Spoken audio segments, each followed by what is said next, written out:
ભરૂચના કસક ગરનાળા પાસે રિક્ષામાં નાગદેવતા દર્શન સાપનું સફળતાપૂર્વક રેસ્ક્યુ કરાયું। ઉનાળાની શરૂઆત સાથે જ વન્યજીવો રહેણાંક વિસ્તારો તરફ વળી રહ્યા છે, ત્યારે ભરૂચના હાર્દસમાં કસક ગરનાળા પાસે પાર્ક કરેલી એક પેસેન્જર રિક્ષામાં અચાનક અત્યંત ઝેરી ગણાતો ફેણધારી કોબ્રા સાપ ઘૂસી જતાં લોકટોળા ઉમટી પડ્યા હતા। પ્રાપ્ત વિગતો અનુસાર કસક ગરનાળા પાસે રિક્ષા ઊભી રાખી ચાલક કોઈ કામ અર્થે બહાર નીકળ્યો હતો।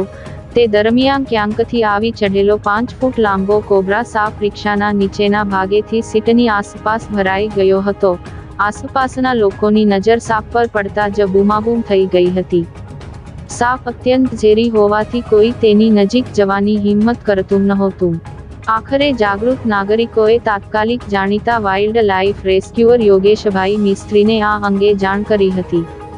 યોગેશભાઈ પોતાની ટીમ સાથે મિનિટોમાં જ ઘટના સ્થળે પહોંચી ગયા હતા।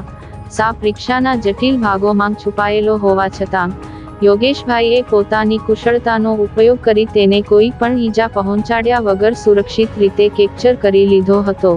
રેસ્ક્યુ ઓપરેશન સફળ રહેતા રિક્ષા ચાલક સહિત સ્થાનિકોએ હાશકારો અનુભવ્યો હતો। રેસ્ક્યુ કરાયેલા કોબ્રાને પ્લાસ્ટિકના ડબ્બામાં સુરક્ષિત રીતે પૂરી દેવામાં આવ્યો હતો અને બાદમાં તેને માનવ વસ્તીથી દૂર સુરક્ષિત જંગલ વિસ્તારમાં મુક્ત કરવામાં આવ્યો હતો।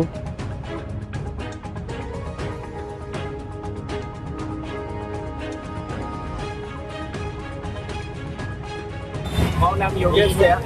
એક સ્ટેશન પરથી ગરનાળાની પાસે કોલ આવેલો એક ભાઈ રિક્ષામાં હતો, જોયો કોબ્રા હતો, ત્યાંથી કોલ આવી એને રેસ્ક્યુ કરી